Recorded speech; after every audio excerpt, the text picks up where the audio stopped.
Are you ready to write your medical school personal statement but don't know where to start? Or even if you're writing already, but you're kind of like questioning whether it's good or not. By the end of this video, you'll have my step-by-step process to transform your ideas into structure and kind of a personal statement that helps you to truly stand out, right? So that is the goal, to kind of share who you are in such a compelling way that you are maximizing your chances. Then I'll share a full draft of a personal statement from a former student, Kay, who was accepted to her dream program. And so she was very generous in sharing her personal statement so that I may share it with you all.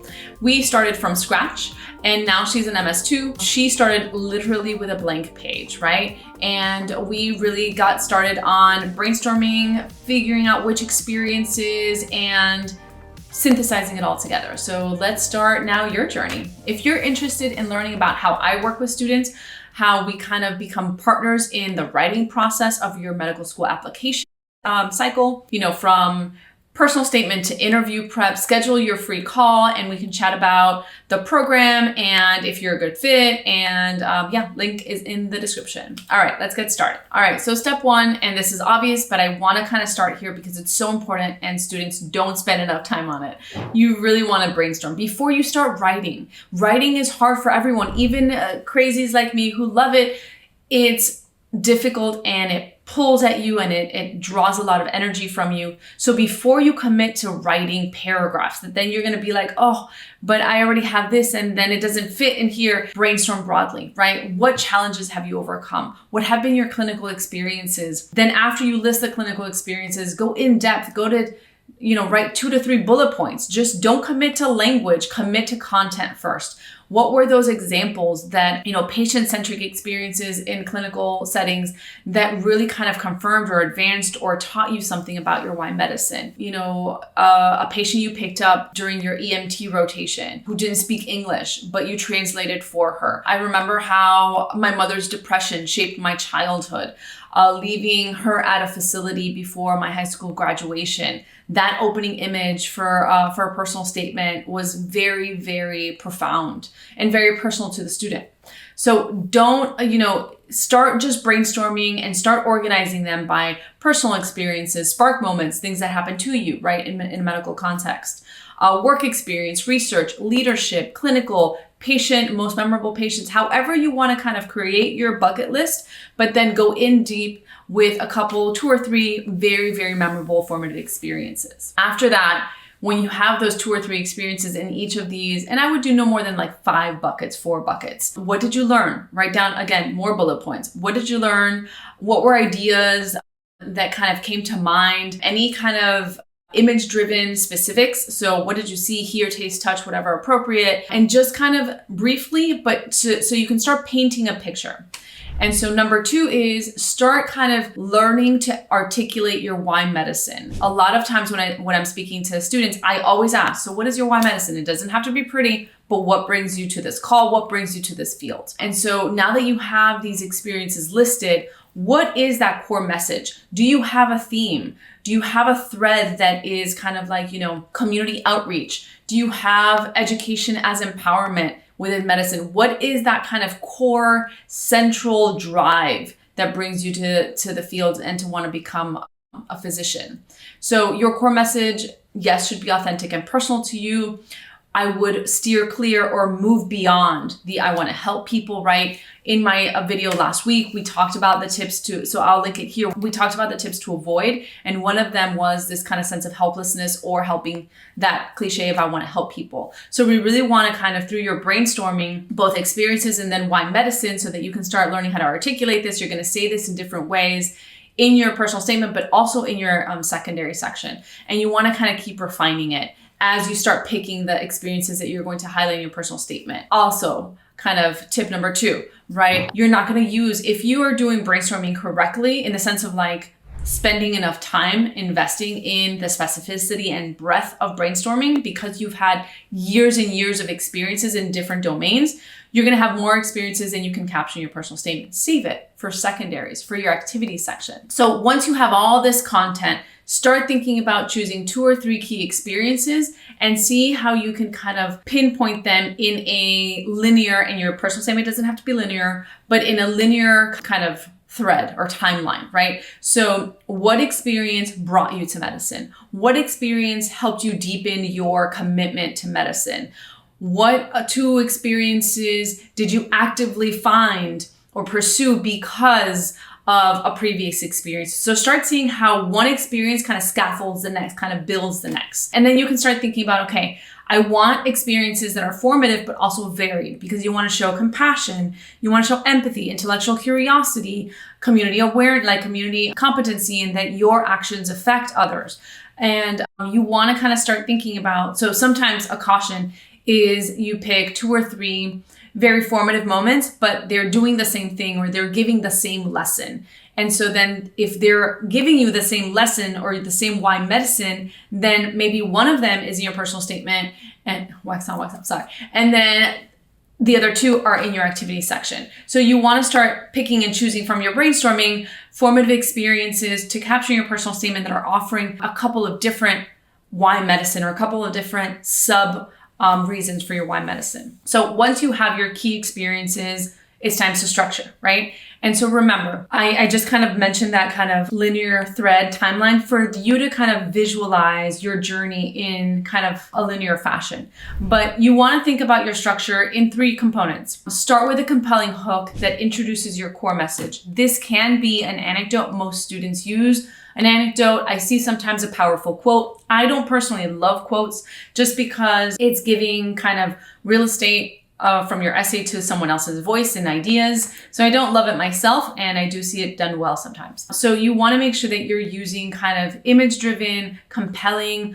strong beginning means that you are kind of showcasing an emblematic aspect of your why medicine. It could be an anecdote from your childhood or something recent. It doesn't have to be, your essay does not have to go in order, but you want to make sure that you are kind of showing the different aspects of your why medicine. And you're doing like the connecting, right? You're connecting the dots for the reader. So each experience that you choose to highlight reinforces the pursuit of medicine and what you learned from that experience. So it's the intro, an emblematic experience, then that scaffolding, choosing the formative experiences that bring you to medicine but give you different lessons, and then that kind of wrap up that ideally is giving you information.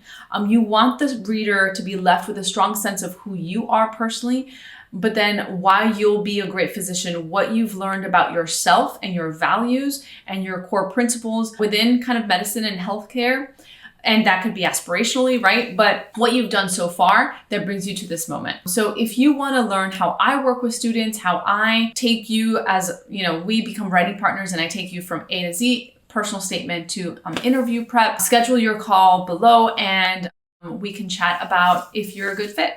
Okay, so step number 5, I think, is writing with purpose, right? It's the kind of timeless phrase, show, don't tell, which is very annoying for students. And I totally get it because it's something that you kind of intuitively understand, but sometimes the gap between knowing what you need to do and actually being able to do it, that's where I come in. That is that gap, right? It's sometimes editing is like, I know this is awkward. I don't need someone to tell me this is awkward, or I know this is kind of falling flat. I don't need someone to tell me that. I need someone to help me build the message. And so that's what we do together, right?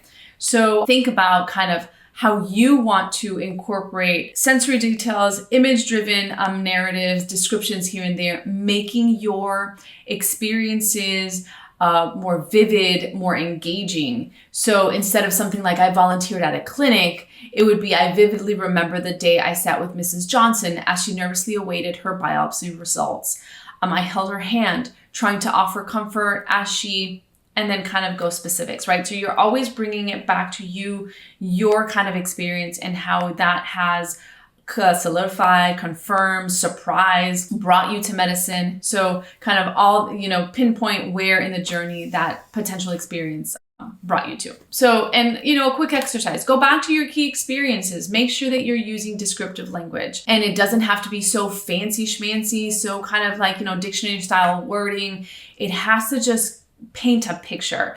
It has to paint an emotional and physical landscape so that the reader sees you where you are, feels where you've been. And so you're really kind of showing that in many different dimensions, who you are, your values, your lessons. And remember that revision is your friend. You're revising constantly if that's the style of writing that you do, but Make sure that you're not tethered to, like, you're not committed to, I already have 5,100 characters and I only have 200 characters. I can't write another paragraph on. If what you have maybe in an earlier paragraph is weaker or something that has already been stated by another lesson, maybe you're cutting out that chunk and putting it somewhere else. So pay attention to, as you're writing, revising for strength and for content. Pay attention to your transitions. You want to make sure that you don't sound like you're writing 3 short stories, right? That you are building from one to the next. And that's why that linear timeline may help to kind of show, what brought you intentionally to another experience, XYZ. So to doing that work, to connecting the dots for the reader. And then ask yourself, does this paragraph clearly support my core message? Am I repeating myself? Are there any cliches here? Can I replace a phrase or two with specific details or my action in the moment or my reflection? So as you start writing, start then kind of having that editor hat on, or consult with someone who will be a writing partner with you. All right, so let's review a full essay. And so here we go. 18 is a magical birthday. I closed my eyes and blew out my candles, embracing the celebratory cheer. Yet within a few short days, I found myself facing the gut-wrenching quiet of mortality. Shakenly, I grabbed Carolina's fragile hand and rested it inside my own. The noise of busy hallways and call lights dissipated as I listened closely to the subdued sound of a few breaths, each returning for 20 or 30 seconds at a time. She squeezed my hand, as if she were acknowledging my company. I noticed that this time, the breathing stopped for much longer. I listened for what felt like an hour, but no more breaths came. In a state of shock, I tried to inhale deeply and was suddenly reminded of the moment right before blowing out my candles. I could not help but realize that Carolina was once a bright flame of life, now quietly extinguished. With childlike idealism, I grew up longing to be a doctor so that I could save lives. I wanted to do what physicians had done for me, which was save my father from a life-threatening lesion. Can't say that. However, this idyllic view waned with every last breath I listened for as a certified nursing assistant. Serving patients in hospice care has revealed to me the realities of decline and death, that death exists in 2 forms. The first is a loss in one's quality of life. The second is a physiological death. The earliest death coincides with the onset of many psychiatric conditions endured by terminally ill and elderly patients: depression, anxiety, and severe isolation. In witnessing these changes, I realized that medicine goes far beyond promoting survival and longevity. It is a central element of fostering well-being during all stages of life. Inspired to honor and understand this forgotten demographic, I chose to study neuroscience. Integrating my educational opportunities with my clinical experiences, I joined the Alzheimer's and depression interest groups in the mini medical school program. While hanging an infographic about coping with Alzheimer's progression, I was stopped by one of the residents at the facility. She asked if I could hang another one in her room, since the poster made her feel less isolated and more prepared to face her recent diagnosis. Sharing digestible health information allowed me to witness individuals gain newfound confidence in controlling their health and life course, which inspired me to connect further with patients during my clinical work, emphasizing empowerment and autonomy. In doing so, I reaffirmed that my passion in medicine is to prevent and treat the pervasiveness of the first form of death, to prevent individuals from losing their welfare. On Fridays between classes, I would visit with patients who I called victims of the hidden pandemic, those afflicted with mental illness and isolation. I'd start off by visiting Luis, an elderly patient with ALS. A native of Jalisco, Luis had been living in the United States illegally because, according to him, his country lacked the resources and physicians to provide him with adequate treatment. We would spend hours talking, listening to Spanish mass on the radio, and eating Mexican takeout that reminded him of home. Over several weeks, I witnessed his losing battle, not only to terminal illness, but to the agonizing feelings of loneliness while being quarantined thousands of miles from home. This experience opened my eyes to the social and economic inequities within medicine, not only to healthcare disparities exist globally, but I also became increasingly aware of the much-needed attention that patients can benefit from between treatments and appointments, including mental health care. Physician shortages and other socioeconomic barriers prevent this care, ultimately exacerbating illness.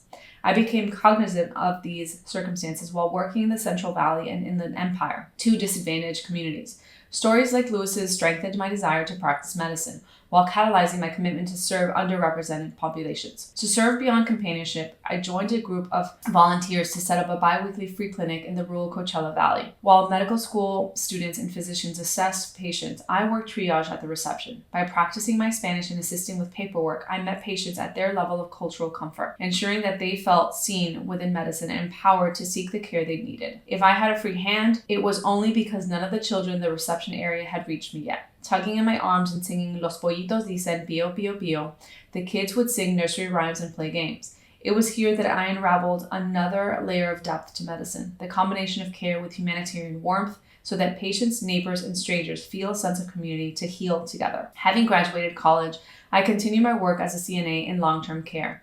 Now, when faced with the quiet of mortality, it doesn't feel so soundless. Rather, my mind fills with the voices of hundreds of beautiful souls who inspire me every day to pursue medicine. I will forever cherish the memories of their voices, hugs, and their irreplaceable role in my journey to becoming a physician. So this was Kay's personal statement. It's beautiful. The opening image with both kind of like the competing images, right? Of, in many ways, the start of adulthood and life with the kind of the mortality and the end of life with Carolina was just so striking. The first version of this essay, I believe, started with what happened in the second paragraph, which is her father's illness and that experience.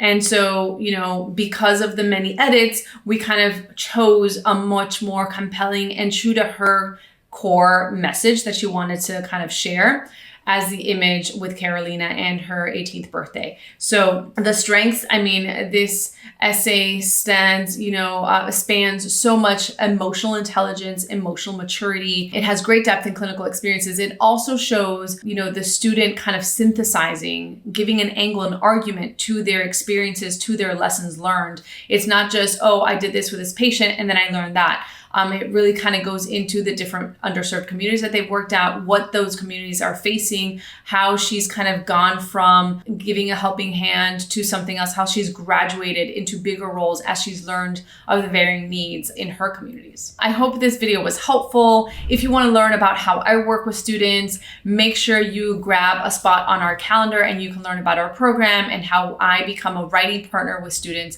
to really build a message to not only what you're saying, but how you're saying it, and kind of bridge that gap between, knowing that something is not working really well in your messaging and not knowing how to get to that paragraph, not knowing how to get to that writing and that kind of message of elevating your chances, maximizing who you are on the page so they can see all the work and all the kind of values and lessons that you bring to the table. I hope this was helpful. Thank you so much for sharing some time with me. Give us a like and I'll see you soon.